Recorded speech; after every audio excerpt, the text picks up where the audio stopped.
Vamos lá, fica bem-vindo Obrigada ao nosso canal do Ciência em Texto, aos bastidores do artigo científico. E esse aqui é um espaço em que a gente conversa um pouco sobre as questões científicas, quais são as dificuldades para escrever um artigo científico, o que a gente pode melhorar na nossa prática. Então, eu sempre gosto de debater aqui ao vivo, porque eu acho que é uma oportunidade de mais pessoas aprenderem juntas quando a gente está aqui conversando. Eu aprendo, vocês aprendem, a gente sempre bate um papo. E vamos lá, a Juliana, eu conheço a Juliana, tenho o prazer de conhecer pessoalmente também, em outros espaços da Universidade de Brasília, então é sempre um momento bom a gente estar aqui para poder conversar.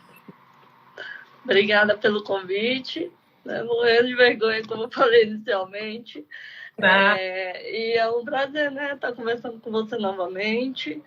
A gente se cruzou aí depois de alguns momentos, né? E agora estou aqui acompanhando o seu canal e aprendendo cada vez mais. Que bom! Vamos lá, Ju. Conta. Quais são as questões que a gente barra aí científica? Então, agora a gente está fazendo uma elaboração, né? Eu estou orientando um TCC do programa de residência e a gente vai...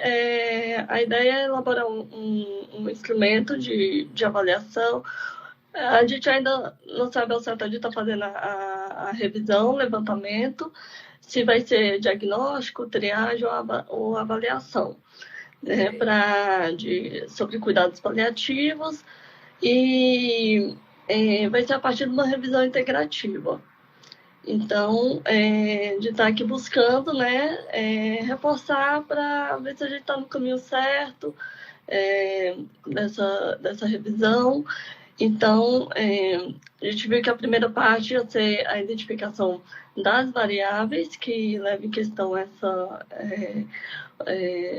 os itens relevantes para chegar a esse diagnóstico, né, o que vai ser mais relevante. E uma das dúvidas levantamos, a partir dele a gente tem que fazer uma nova revisão para cada item selecionado, por exemplo, no caso de avaliar a gravidade, se vai ter que fazer uma nova revisão só daquele item, ou se essa primeira busca, ela já vai poder responder a isso. Pode ter mais assim dessa parte? Dessa parte, acho é isso. Vamos lá. Muito bom você falar sobre isso, porque assim, qual é o objetivo sempre de uma revisão? Quando a gente está fazendo uma revisão, é a gente buscar respostas para alguma coisa, que é isso que você busca. Então, por meio da revisão integrativa, o que você está tentando identificar a princípio? São variáveis que precisam... você precisa entender um pouco essas variáveis para gerar um instrumento e obter respostas, certo?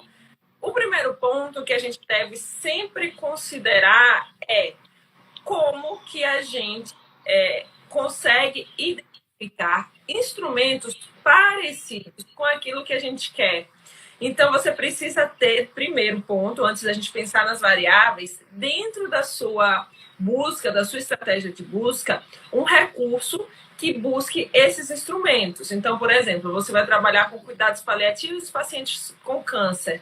Tem vários instrumentos em várias áreas que podem te ajudar a entender a lógica de pergunta, de coleta de dados. Então, esse é um primeiro ponto. Por que é importante a gente usar como base um instrumento que já é validado, mesmo que seja para outra característica ou para outra doença, para que a gente aprenda o padrão de tipo de resposta, o padrão de tipo de pergunta, porque aí, quando você vier para o campo das variáveis, que é o que você está levantando para propor esse protocolo, esse questionário de investigação, você já vai com uma mente mais preparada e formada para o questionamento. Então, o primeiro passo que eu faria, se eu estivesse fazendo um tipo de estudo desse, é isso. Identificar esses instrumentos, mesmo que eles não meçam essa questão do cuidado paliativo exatamente, mas que te ajude. O segundo ponto é a identificação dessas variáveis que são extremamente importantes. E por que eu falo que a identificação precisa estar? Porque o cuidado paliativo precisa tem um padrão geral, mas precisa ter uma característica que a gente precisa considerar a doença, o desenvolvimento da doença, o perfil da doença, o estágio da doença.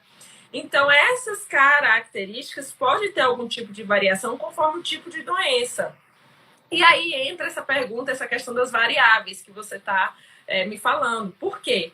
A variável, ela precisa ser sensível à doença. Então, normalmente, a gente faz um instrumento pensando na doença, no cuidado paliativo daquela doença. Então, o primeiro passo que eu diria para você é: se existir um grupo de doenças, que talvez esse grupo de doenças precisam ter as suas características ali postos no instrumento para que você consiga coletar a informação. Por exemplo, o comportamento, de repente, do câncer de mama é diferente do câncer de próstata, por exemplo, e as reações físicas das pessoas e os cuidados paliativos talvez tenham que se comportar talvez de um modo diferente. Então, precisa ter essa questão.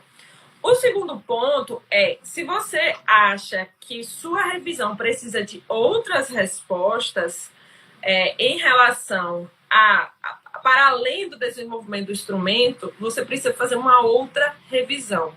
Cada revisão que a gente trabalha e que a gente faz, ela vem com uma única intenção ali, quando a gente está escrevendo cientificamente, que é responder um único objetivo. Agora, se esse único objetivo for amplo demais, a gente tem que adaptar a nossa estratégia de busca. Então, o que acontece, sabe, Ju, nesse processo? É que se eu não consigo perceber ali, dentro da minha estratégia de busca, aquelas variáveis que pode captar o nível de gravidade de uma determinada característica, de uma determinada doença, eu não vou poder usar aquela estratégia de busca para responder uma outra pergunta que eu queira. Não sei se era bem isso que você queria entender. Entendi. Então, a gente vai ter que filtrar mais ali o que ou então, por isso, por conta dos tipos diferentes mesmo de câncer, né? Pode ser que tenha que direcionar para um tipo, dependendo... Porque é muito amplo em relação ao câncer, o comportamento da doença. Você tem um padrão, obviamente, que se repete, mas talvez tenham características e singularidades que precisem de mais atenção diferenciada. O câncer de laringe, o cuidado paliativo certamente vai ser diferente do câncer de, sei lá, de intestino. Então, essa sensibilidade precisa ter. Então, eu acho que se você for mais específica para uma doença, você vai conseguir ter uma resposta mais efetiva para aquele tipo de paciente que vai precisar desse protocolo.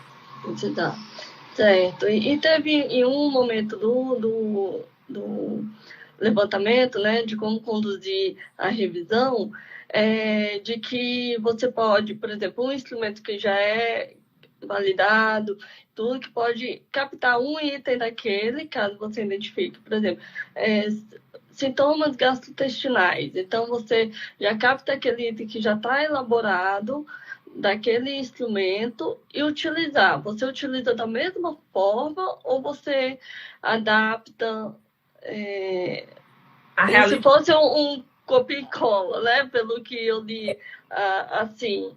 Então, se já está validado, né? Se tem como... Não tem problema, vou captar um instrumento validado e fazer uma adaptação para o seu instrumento. Não há problema nenhum, deixa que você e fala, porque vai escrever um artigo científico sobre isso, sobre o desenvolvimento desse instrumento. Então, qual é a proposta que você vai pôr e vai colocar ali na hora que você estiver avaliando isso? E quando nós estamos aqui tratando desse instrumento, foram utilizadas as questões do questionário validado tal, do questionário validado tal. Então, não tem problema nenhum, desde que você cite e que faça uma adaptação e que fique claro para o leitor. Porque, assim, todo instrumento que a gente desenvolve, a gente escreve um artigo para explicar para o leitor como funciona as perguntas do instrumento. Então, lá, se você falar isso que citou e que usou essa referência, vai ter problema nenhum. É claro que a gente pode usar. Se você está aí assim, aberta para a gente usar e reutilizar. Tá certo. Aí você pode também fazer as respostas, se você julgar que é mais interessante para você isso. Tá? Certo. Então, então, pode acontecer também do instrumento que já existe, você modificar, então, em cima dele, diante da revisão que você levantou, né? Fizer e identificar. Não tem problema nenhum, desde que você adaptação daquele instrumento que foi desenvolvido pelo autor tal, não tem problema. Eu acho até bacana, porque normalmente, quando a gente está com esses instrumentos validados, já foram feitos os testes, já foi avaliada a aceitabilidade. Então, a forma até de você perguntar, de você ver, de você questionar dentro do seu instrumento, já vai queimar uma etapa, né? Porque você já vai estar mais encantado com esse processo aí de construção.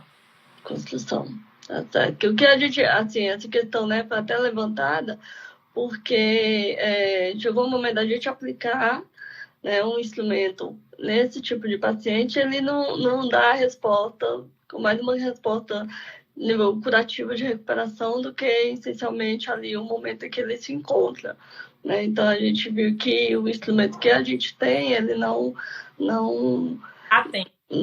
atende ali a demanda que aquele paciente precisa.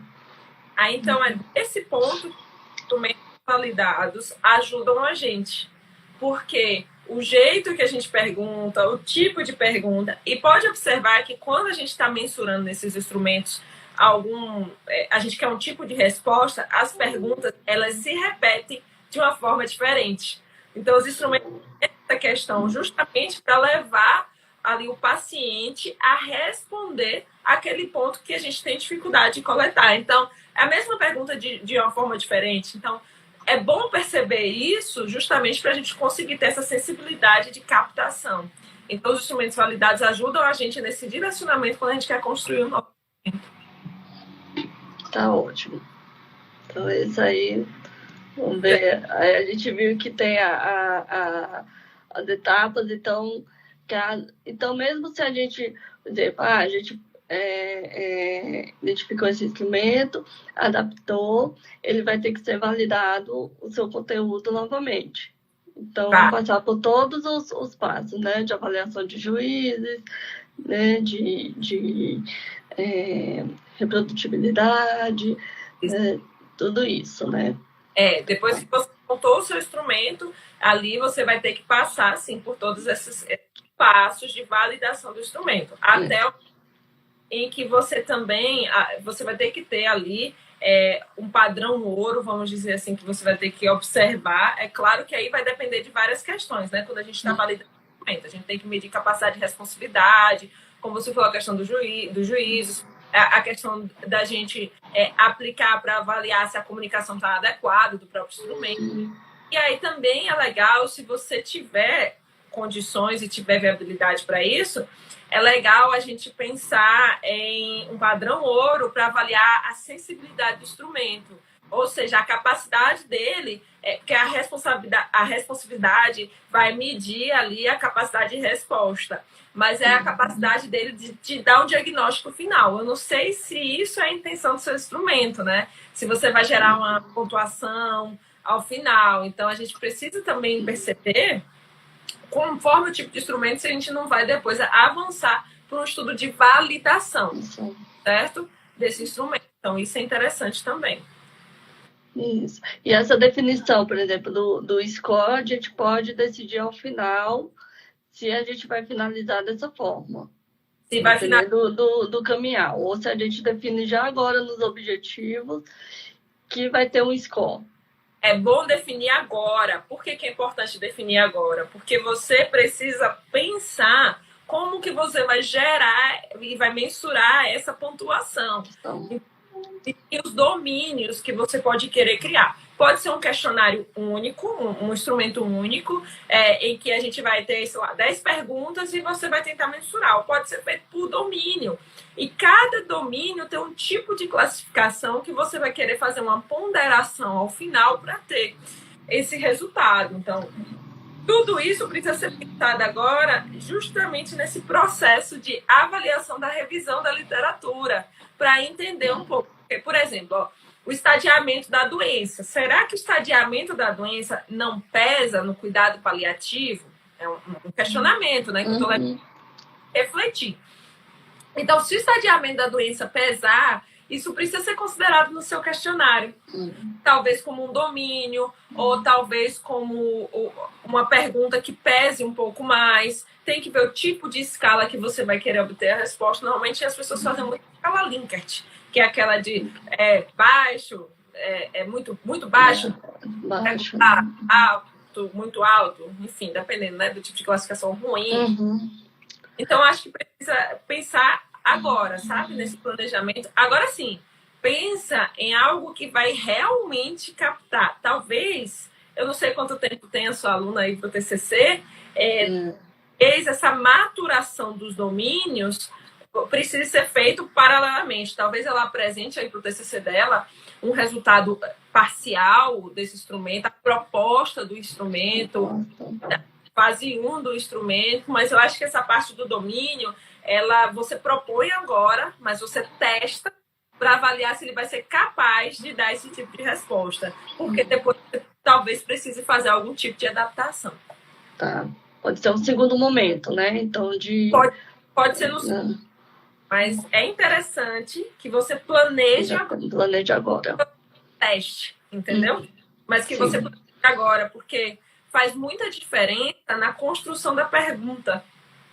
Entendeu? Como eu vou fazer a pergunta e qual o direcionamento que eu dou na pergunta. Se eu parar para pensar em domínio, ou se eu vou fazer uma pergunta direta, objetiva, se vai ser um questionário grande, se vai ser um questionário pequeno. Por exemplo, questionários de qualidade de vida, eles têm duas versões.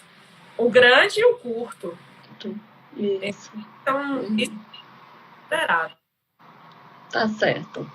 Então, a gente vai já direcionar aí, reforçando com essas orientações.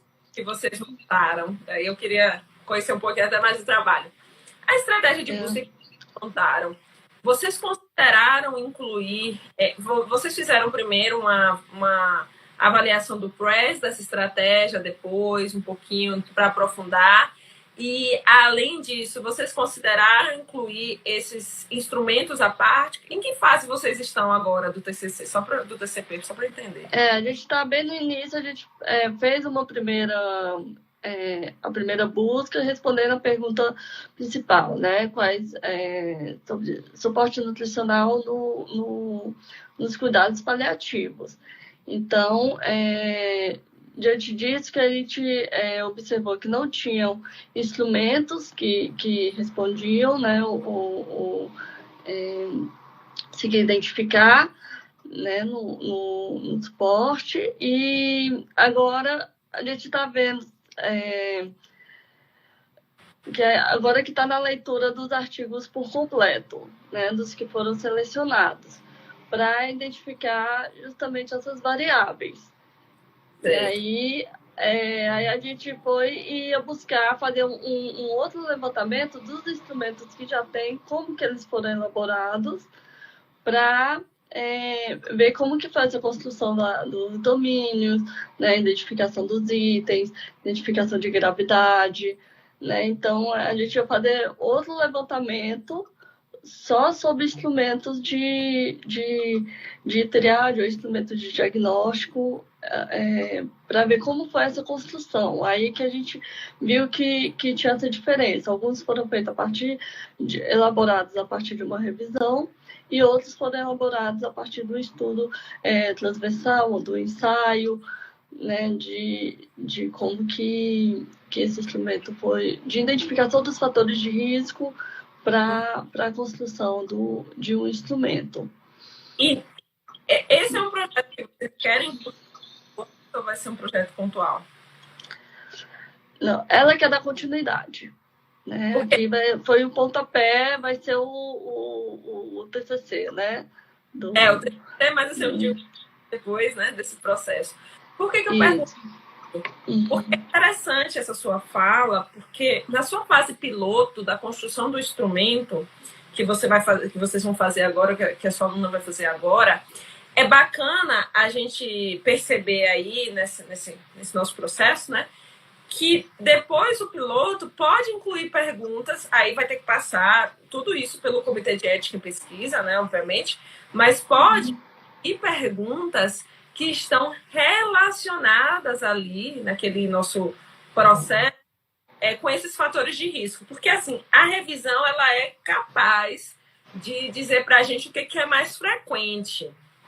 Mas talvez, se você quiser algo especial ali, da sua realidade ou de alguma característica que só existe aqui no Brasil ou em Brasília, talvez seja aquele estudo que vai ajudar a gente a pensar. Porque, assim, os instrumentos, eles vêm aí de maneira geral.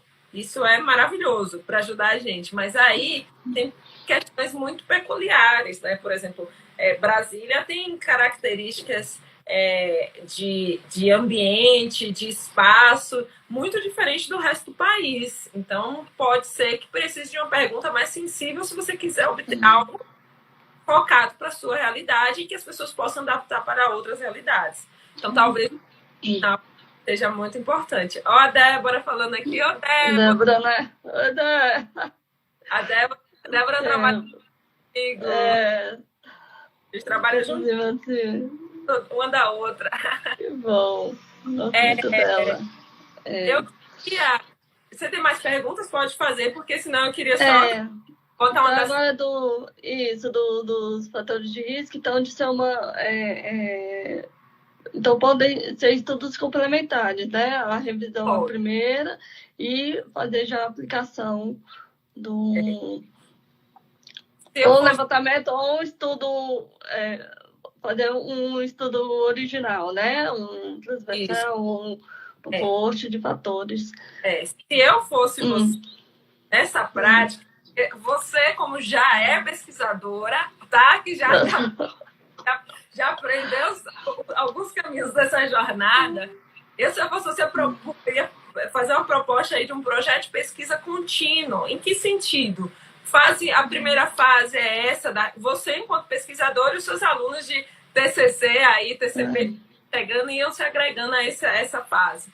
Mas esse estudo de revisão seria interessante, que seria esse momento de você construir esse instrumento. A segunda parte seria o teste piloto, que é diferente, para ver capacidade de responsividade, daquele fundamentado na revisão, e depois você faria esse estudo para levantar esses fatores de risco para o cuidado paliativo para essas pessoas. Então, tudo isso a gente precisa aí trabalhar, tratar, né, considerando essas questões, porque se a gente quer especialmente intervir na vida de outra pessoa, é bom que a gente conheça aquela realidade, tente captar um pouquinho, mas o primeiro passo é a revisão, não tem para escapar. Até porque esse instrumento que você vai fazer um piloto e depois você pode seguir para uma pesquisa para identificar, você também já vai usar na pesquisa, você vai adicionar outras perguntas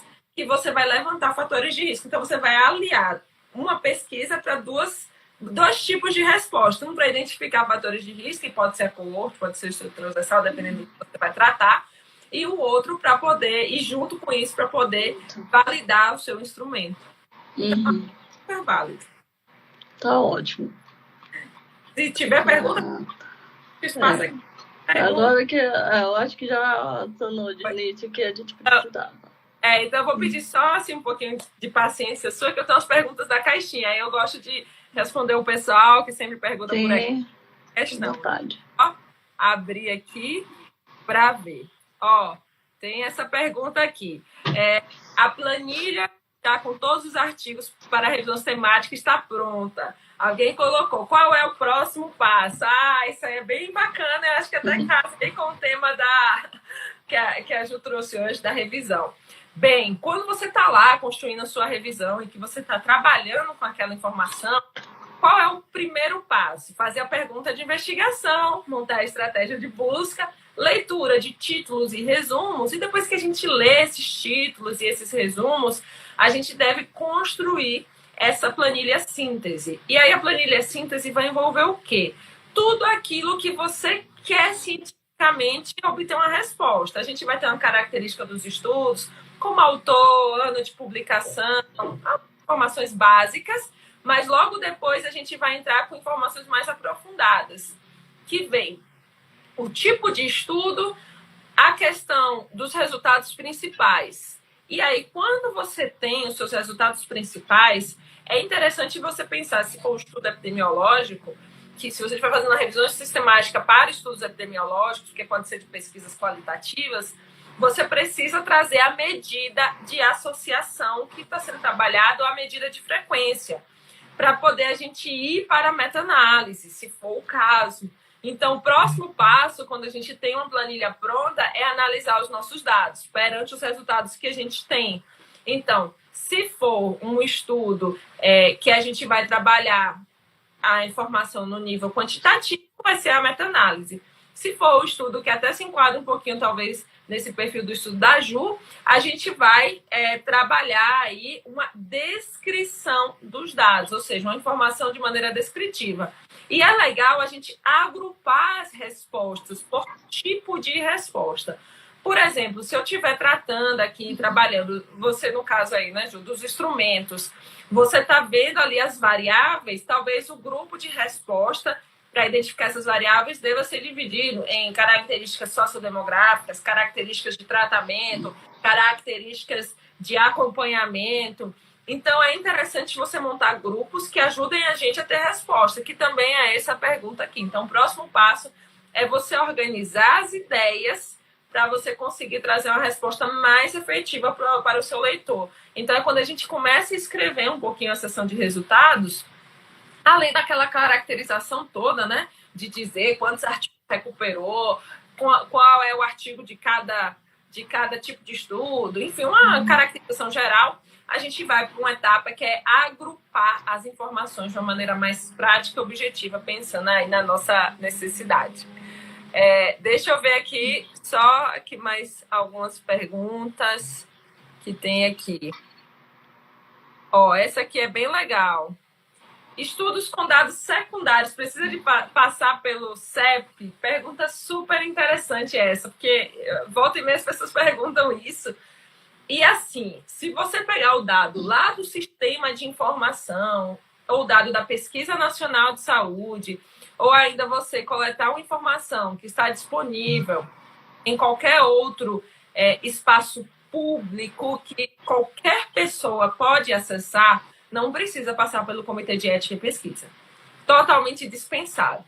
Agora, se você for pegar esse dado do serviço diretamente e esse dado for nominal, com identificação da pessoa, ou que possa, de algum modo, fazer com que você saiba quem é o indivíduo, precisa, sim, passar pelo Comitê de Ética em Pesquisa. Porque, por mais que seja um dado secundário que o serviço extraiu, a gente tem ali, dentro daquele perfil, dentro daquela nossa avaliação, a questão científica que tem que proteger o indivíduo de algum problema ou de alguma questão aí que possa vir do aspecto ético. Então, todo dado secundário eu recomendo fortemente que passe. Eu, como trabalho com dados do serviço, e que são dados que eu consigo identificar as pessoas, eu sempre passo os projetos, tem um projeto guarda-chuva, na realidade, todos eles passam pelo Comitê de Ética em Pesquisa.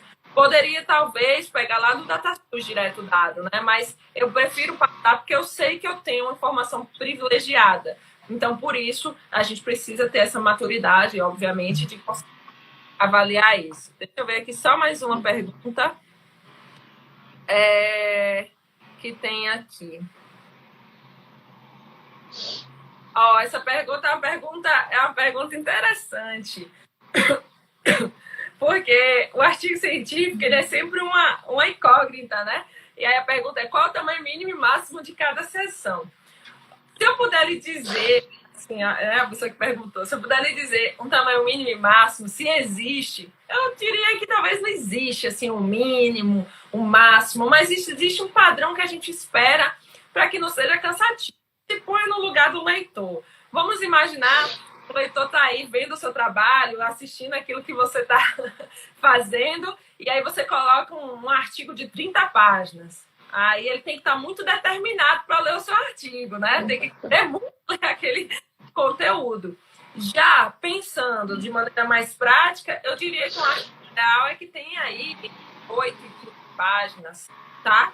Aí vai depender muito. Por exemplo, o artigo aí da Ju, que, com a aluna dela, que vai ser de revisão, certamente vai ter que ter mais páginas, porque ela vai ter muito conteúdo complementar, muito suplemento, vai ter que mostrar as estratégias, vai ter que mostrar a recuperação dos artigos, vai ter que mostrar essa planilha, mas aí entra como apêndice. Agora, o texto em si, é bom trabalhar entre 8 e 15 páginas. Agora, é um padrão firme, forte? Não, não é um padrão. A gente tem que aí ajustar e adequar isso conforme aí algumas questões que a gente vai ver. Até as revistas já colocam hoje um limite de palavras, um limite ali em relação àquilo que a gente quer tratar e a gente quer trabalhar. Ju, muito obrigada, viu? Obrigada a você. Foi uma honra. Eu fico tão feliz quando as pessoas topam estar aqui para discutir o artigo científico, quando a gente colabora mais com outras pessoas nesse nosso processo de perceber, às vezes tem alguém aí que está passando pela mesma situação, né? E não sabe como lidar com isso. Então, é muito bom quando tem essa oportunidade. E eu quero convidar a todos que estão aí acompanhando para o mini curso Artigo Top 30, essa segunda-feira, 100% gratuito, 100% online, em que eu vou falar com vocês um pouco mais sobre a questão da redação do artigo científico, revisão de literatura, uso de dados secundários, uso do dado da pesquisa de campo. Então, tem muita informação bacana aí que a gente vai trabalhar nesse evento. Serão 6 encontros, teremos aulas gravadas e aulas ao vivo